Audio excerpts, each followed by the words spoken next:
The Psychology of Money, pelajaran abadi mengenai kekayaan, ketamakan, dan kebahagiaan. Karya buku Morgan Housel. Bab 10. Menabung uang. Satu-satunya faktor yang Anda bisa kendalikan menghasilkan salah satu hal yang benar-benar penting. Betapa menakjubkan. Saya ingin meyakinkan Anda agar menabung uang. Tak akan butuh waktu lama. Namun itu tugas yang aneh, kan? Apa orang perlu diyakinkan agar menabung? Menurut pengamatan saya, ya, banyak yang perlu. Sesudah melebihi tingkat pendapatan tertentu, orang bisa dibagi menjadi 3 kelompok. Mereka yang menabung, mereka yang tak berpikir bisa menabung, dan mereka yang tak berpikir perlu menabung. Itu untuk 2 kelompok yang disebut terakhir. Gagasan pertama sederhana, tapi gampang terlewat, adalah bahwa membangun kekayaan tidak banyak berhubungan dengan pendapatan atau hasil investasi, dan banyak berhubungan dengan tingkat tabungan. Cerita singkat mengenai dahsyatnya efisiensi. Pada 1970-an, dunia tampak seolah akan kehabisan minyak. Perhitungannya tak sukar. Ekonomi global menggunakan banyak minyak.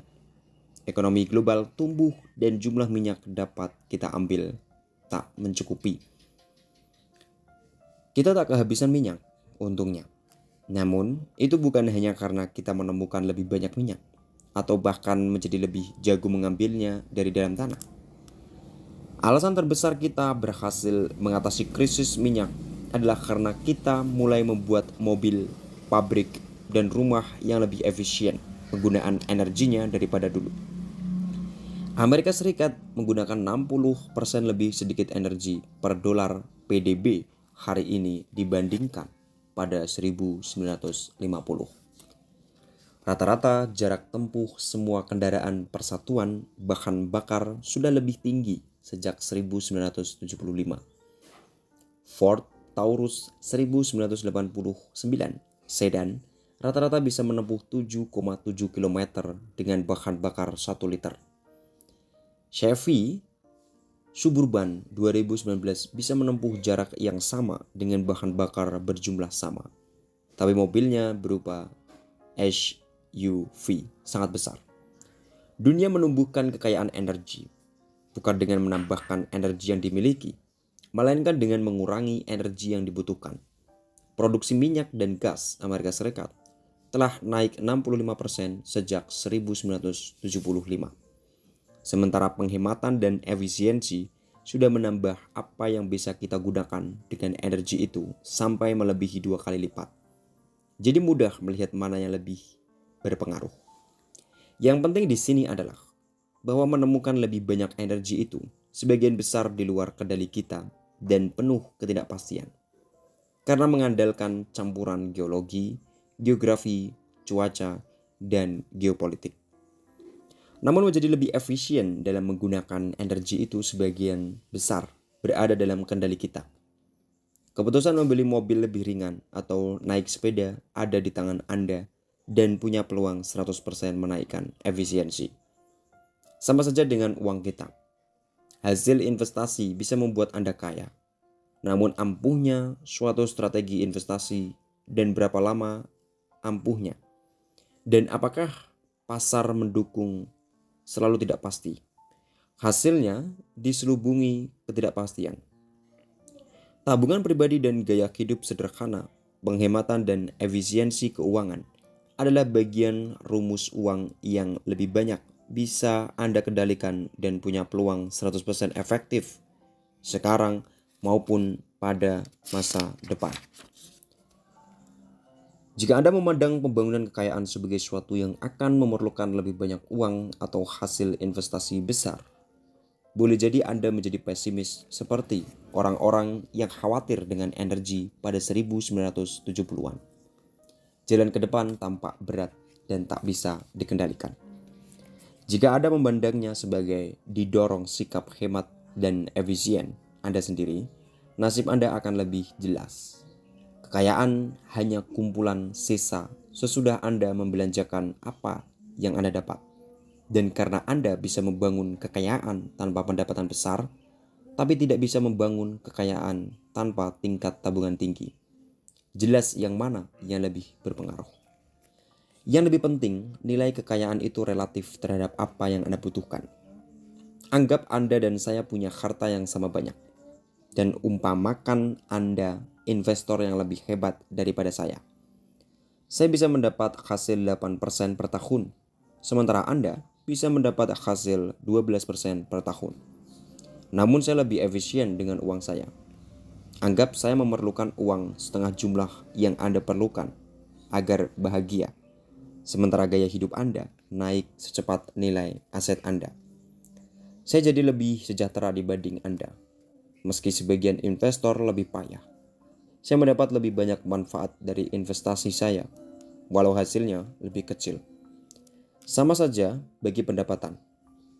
Belajar berbahagia dengan lebih sedikit uang menciptakan kesenjangan antara apa yang Anda miliki dan apa yang Anda inginkan. Sama dengan kesenjangan yang Anda dapat dari pertambahan pendapatan, tapi lebih gampang dan lebih bisa dikendalikan. Tingkat tabungan tinggi berarti memiliki pengeluaran lebih rendah, dan pengeluaran lebih rendah berarti tabungan Anda bisa bertahan lebih lama ketimbang kalau Anda membelanjakan uang lebih banyak. Pikirkan itu dalam konteks berapa banyak waktu dan usaha yang dihabiskan untuk mencapai 0,1% performa tambahkan investasi tahunan jutaan jam riset. Puluhan miliar dolar untuk upaya para profesional dan mudah melihat apa yang berpotensi lebih penting atau layak dikejar.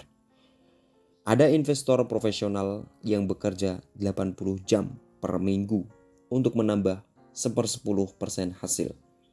Padahal ada 2 atau 3% beban gaya hidup di keuangan mereka yang bisa dikurangi dengan lebih mudah. Hasil investasi besar dan gaji tinggi itu menakjubkan bila didapat dan ada orang-orang yang bisa mendapatkannya. Namun kenyataan bahwa ada banyak usaha yang diberikan ke satu sisi rumus uang dan sedikit yang diberikan ke sisi lain merupakan kesempatan bagi kebanyakan orang. Di atas tingkat pendapatan tertentu, yang Anda butuhkan hanyalah apa yang ada di bawah ego Anda. Semua orang punya kebutuhan dasar. Kalau sudah terpenuhi, ada tingkat di atasnya. Kebutuhan kenyamanan, dan di atasnya lagi ada kebutuhan kenyamanan, hiburan, serta pencerahan.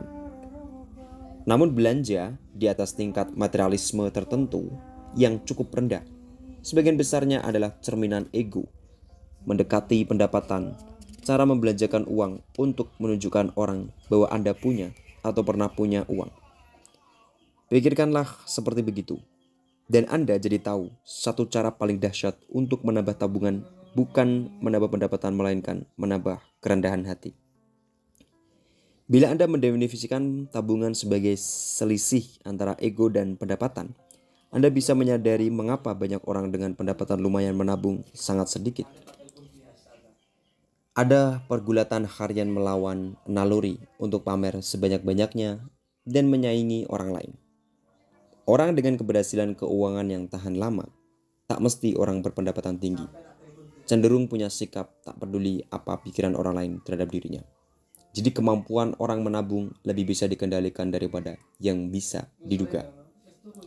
Tabungan bisa diciptakan dengan pengurangan belanja. Anda bisa belanja lebih sedikit jika menginginkan lebih sedikit.